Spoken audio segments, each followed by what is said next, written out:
ಮೋದಿ ಸರ್ಕಾರದ ಪರ ವಕೀಲ ನ್ಯಾಯಮೂರ್ತಿಗಳ ಮಾತಿಗೆ ಸೈಲೆಂಟ್ ಆಗಿದ್ದಾರೆ. ವಕ್ಫ್ ಮಸೂದೆ ವಿರುದ್ಧದ ಅರ್ಜಿಗಳ ವಿಚಾರಣೆ ಆರಂಭಿಸಿದ ಮುಖ್ಯ ನ್ಯಾಯಮೂರ್ತಿ ಸಂಜೀವ್ ಖನ್ನಾ ಮತ್ತು ನ್ಯಾಯಮೂರ್ತಿಗಳಾದ ಸಂಜಯ್ ಕುಮಾರ್ ಹಾಗೂ ಕೆವಿ ವಿಶ್ವನಾಥನ್ ಅವರನ್ನ ಒಳಗೊಂಡಂತೆ ತ್ರಿಸದಸ್ಯ ಪೀಠ ನೂತನ ವಕ್ಫ್ ತಿದ್ದುಪಡಿ ಕಾಯ್ದೆಯಲ್ಲಿನ ವಿವಿಧ ನಿಯಮಗಳು, ವಿಶೇಷವಾಗಿ ಬಳಕೆದಾರರ ಆಸ್ತಿಯನ್ನು ಬಳಸಿಕೊಳ್ಳುವ ವಕ್ಫ್ಗೆ ರೂಪಿಸಲಾಗಿರುವ ನಿಯಮಗಳ ಕುರಿತು ಪ್ರಶ್ನೆ ಮಾಡಿತು.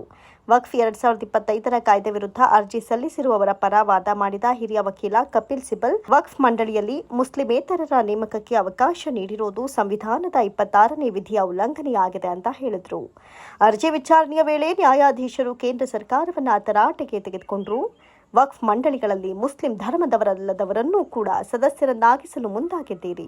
ಅದೇ ರೀತಿ ಹಿಂದೂಗಳ ಧಾರ್ಮಿಕ ಟ್ರಸ್ಟ್ನಲ್ಲಿ ಮುಸ್ಲಿಮರಿಗೆ ಅವಕಾಶ ಕೊಡ್ತೀರಾ ಅಂತ ನೇರವಾಗಿ ಕೇಂದ್ರ ಸರ್ಕಾರವನ್ನು ಸುಪ್ರೀಂ ಕೋರ್ಟ್ ತರಾಟೆಗೆ ತೆಗೆದುಕೊಂಡಿತು.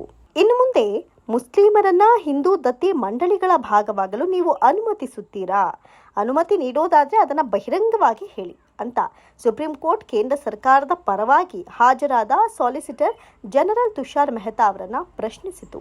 ನ್ಯಾಯಾಧೀಶರ ಮಾತಿಗೆ ಕೇಂದ್ರ ಸರ್ಕಾರದ ಪರ ವಕೀಲರು ಉತ್ತರಿಸಲಾಗದೆ ತಬ್ಬಿಬ್ಬಾದ್ರು. ಮುಂದಿನ ವಿವರಣೆಯ ವೇಳೆ ತುಷಾರ್ ಮೆಹ್ತಾ ಸೂಕ್ತ ಉತ್ತರ ನೀಡುವ ಭರವಸೆ ಇದೆ.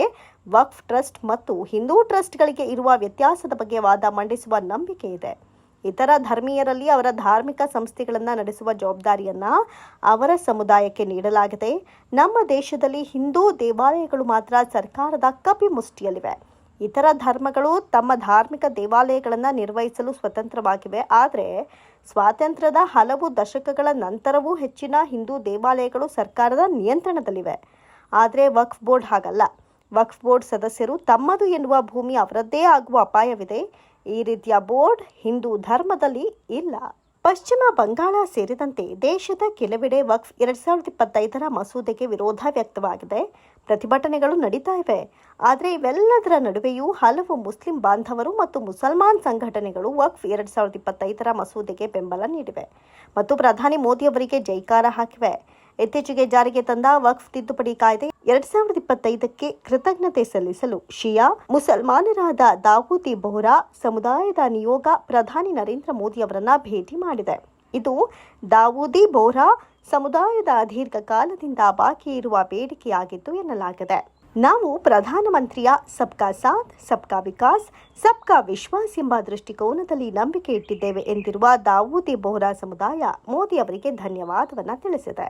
ದಾವೂದಿ ಬೋಹ್ರಾಗಳು ಪಶ್ಚಿಮ ಭಾರತದ ಮುಸ್ಲಿಂ ಸಮುದಾಯವಾಗಿದ್ದು, ಈ ಸಮುದಾಯದವರು ಪ್ರಪಂಚದಾದ್ಯಂತ 40ಕ್ಕೂ ಹೆಚ್ಚು ದೇಶಗಳಲ್ಲಿ ವಾಸವಾಗಿದ್ದಾರೆ. ಇವರು ಮೋದಿ ಆಡಳಿತವನ್ನು ಮೆಚ್ಚಿ ವಕ್ಫ್ 2025ರ ಮಸೂದೆಗೆ ತಮ್ಮ ಬೆಂಬಲ ಕೊಟ್ಟಿದ್ದು, ಈ ಮೂಲಕ ಭಾರತದ ಎಲ್ಲಾ ಮುಸ್ಲಿಮರು ವಕ್ಫ್ ತಿದ್ದುಪಡಿ ಕಾಯ್ದೆಯ ವಿರುದ್ಧವಿಲ್ಲ ಎನ್ನುವ ಸಂದೇಶ ರವಾನೆಯಾಗಿದೆ. ಮತ್ತೊಂದು ಕಡೆ ವಕ್ಫ್ ತಿದ್ದುಪಡಿ ಕಾಯ್ದೆ ವಿರೋಧಿಸಿ ದೇಶಾದ್ಯಂತ ಹಲವು ಕಡೆಗಳಲ್ಲಿ ಮುಸ್ಲಿಂ ಸಂಘಟನೆಗಳು ಪ್ರತಿಭಟನೆ ನಡೆಸುತ್ತಿವೆ. ಪಶ್ಚಿಮ ಬಂಗಾಳದ ಪರಿಸ್ಥಿತಿ ವಿಕೋಪಕ್ಕೆ ತಿರುಗಿದೆ. ಈ ನಡುವೆ ತಮಿಳುನಾಡಿನ ವೆಲ್ಲೂರು ಜಿಲ್ಲೆಯ ಹಳ್ಳಿಯೊಂದರಲ್ಲಿ ಸುಮಾರು 150 ಕುಟುಂಬಗಳಿರುವ ಪ್ರದೇಶಗಳನ್ನು ವಕ್ಫ್ ತನ್ನ ಆಸ್ತಿ ಅಂತ ಘೋಷಿಸಿ ಗ್ರಾಮಸ್ಥರಿಗೆ ನೋಟಿಸ್ ನೀಡಿದ್ದು, ನೋಟಿಸ್ ಪಡೆದ ಗ್ರಾಮಸ್ಥರು ನ್ಯಾಯಕ್ಕಾಗಿ ಪ್ರತಿಭಟನೆ ಆರಂಭಿಸಿದ್ದಾರೆ. ಇನ್ನು ವಿವಾದ ಬಗೆಹರಿಸಿ ಜನರ ಪರ ನಿಲ್ಲಬೇಕಿದ್ದ ಕಾಂಗ್ರೆಸ್ ಶಾಸಕ ಜೆಎಂಎಚ್ ಹಸನ್ ಮೌಲಾನಾ ವಕ್ಫ್ ಪರ ವಕಾಲತ್ತು ವಹಿಸಿದ್ದು, ಒಮ್ಮೆ ವಕ್ಫ್ ಆದ ನಂತರ ಅದು ಯಾವಾಗಲೂ ವಕ್ಫ್ ಆಗಿರುತ್ತೆ. ವಕ್ಫ್ನ ದಾಖಲಾತಿಗಳನ್ನು ಹೊಂದಿರುವ ಆಸ್ತಿಗೆ ಅದರ ಮೇಲೆ ಆ ಜಮೀನಿನಲ್ಲಿ ಇರುವ ಜನರಿಂದ ಕನಿಷ್ಠ ಬಾಡಿಗೆಯನ್ನು ಪಡೆಯಬಹುದು. ಇದು ವಕ್ಫ್ಗೆ ಪ್ರಯೋಜನವನ್ನು ನೀಡುತ್ತೆ ಅಂತ ಹೇಳಿದ್ದಾರೆ. ಇಡೀ ಊರೇ ತನ್ನದಿಂದ ವಕ್ಫ್ ಮಂಡಳಿಯ ನಿರ್ಧಾರದ ಬಗ್ಗೆ ನಟ ವಿಜಯ್ ತಳಪತಿ ಕೂಡ ಮೌನವಾಗಿದ್ದು, ಅವರ ವಿರುದ್ಧ ಅಭಿಮಾನಿಗಳು ರೊಚ್ಚಿಗೆದ್ದಿದ್ದಾರೆ. ರಾಜಕೀಯಕ್ಕೆ ಎಂಟ್ರಿ ಕೊಟ್ಟು ಮುಖ್ಯಮಂತ್ರಿ ಹುದ್ದೆಯ ಕನಸು ಕಾಣ್ತಾ ಇರುವ ನಟ ವಿಜಯ್ ವಿರುದ್ಧ ತಮಿಳುನಾಡಿನ ವೆಲ್ಲೂರು ಜಿಲ್ಲೆಯ ಹಳ್ಳಿಯ ಜನರು ಅಸಮಾಧಾನವನ್ನ ಹೊರಹಾಕುತ್ತಿದ್ದಾರೆ. ಸದ್ಯಕ್ಕೆ ವಕ್ಫ್ ಕಾಯ್ದೆ 2025ಕ್ಕೆ ತಡೆ ನೀಡಲು ಸುಪ್ರೀಂ ಕೋರ್ಟ್ ನಿರಾಕರಿಸಿದೆ. ಕೇಂದ್ರ ಸರ್ಕಾರ ವಕ್ಫ್ ಬೋರ್ಡ್ ಮತ್ತು ಅರ್ಜಿದಾರರಿಗೆ 7 ದಿನಗಳಲ್ಲಿ ಪ್ರತಿಕ್ರಿಯೆ ನೀಡಲು ಸೂಚಿಸಿ ಮುಂದಿನ ವಿಚಾರಣೆಯನ್ನ ಮೇ 5ಕ್ಕೆ ನಿಗದಿಪಡಿಸಿದೆ. ವಕ್ಫ್ ಆಸ್ತಿಗಳಲ್ಲಿ ಯಾವುದೇ ಬದಲಾವಣೆ ಮಾಡದಂತೆ ಸೂಚಿಸಿದೆ. ಸಾಂವಿಧಾನಿಕ ಸಿಂಧುತ್ವವನ್ನು ಪ್ರಶ್ನಿಸುವ ಅರ್ಜಿಗಳ ವಿಚಾರಣೆಯನ್ನ ನಡೆಸಿದ ಸುಪ್ರೀಂ ಕೋರ್ಟ್ ವಕ್ಫ್ ತಿದ್ದುಪಡಿ ಕಾಯ್ದೆಗೆ ಸಂಪೂರ್ಣ ತಡೆ ನೀಡಲು ನಕಾರ ಮಾಡಿದ್ದು, ಕೆಲವು ಸೆಕ್ಷನ್ಗಳಿಗೆ ಮಾತ್ರ ತಡೆ ನೀಡಿ ಕೇಂದ್ರ ಸರ್ಕಾರ ಅರ್ಜಿದಾರರು ವಕ್ಫ್ ಬೋರ್ಡ್ಗೆ 7 ದಿನಗಳಲ್ಲಿ ಅಭಿಪ್ರಾಯ ತಿಳಿಸಲು ಸೂಚನೆ ನೀಡಿದೆ.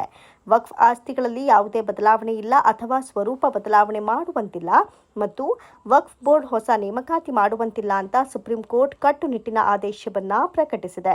ಕಾಯ್ದೆ ಜಾರಿ ವಿರುದ್ಧ ಸಲ್ಲಿಸಿದ್ದ ಅರ್ಜಿಗಳ ವಿಚಾರಣೆಯನ್ನ ಕೈಗೆತ್ತಿಕೊಂಡಿರುವ ಸುಪ್ರೀಂ ಕೋರ್ಟ್ ದಾವೆಗಳ ಬಗ್ಗೆ ಪ್ರತಿಕ್ರಿಯೆ ನೀಡಲು 1 ವಾರ ಸಮಯ ಕೊಟ್ಟಿದೆ. ಮುಂದಿನ ವಿಚಾರಣೆ ದಿನಾಂಕದವರೆಗೆ ವಕ್ಫ್ ನೇಮಕಾತಿ ಮಾಡಬಾರದು, ದಾಖಲೆಗಳಿಲ್ಲದ ವಕ್ಫ್ ಜಮೀನುಗಳಿಗೆ ಸಂಬಂಧಿಸಿದಂತೆ ಈಗಿರುವ ನಿಯಮಗಳನ್ನು ಕಾಪಾಡಲು ಸೂಚನೆಯನ್ನ ಕೊಟ್ಟಿದೆ.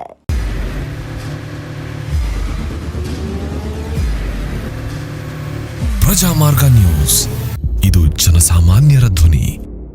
ನಮಸ್ಕಾರ. ನೀವು ನೋಡ್ತಾ ಇದ್ದೀರಾ ಪ್ರಜಾಮಾರ್ಗ ನ್ಯೂಸ್. ರಾಷ್ಟ್ರದ ರಾಜ್ಯದ ರಾಜಕೀಯದ ಬಗ್ಗೆ ಹೆಚ್ಚಿನ ಸಿನಿಮಾ ಅಪ್ಡೇಟ್ಗಳಿಗಾಗಿ ಫಸ್ಟ್ ಲೈಕ್ ಮಾಡಿ, ಸಬ್ಸ್ಕ್ರೈಬ್ ಆಗಿ, ಹಾಗೆ ಫಾಲೋ ಕೂಡ ಮಾಡಬೇಕು.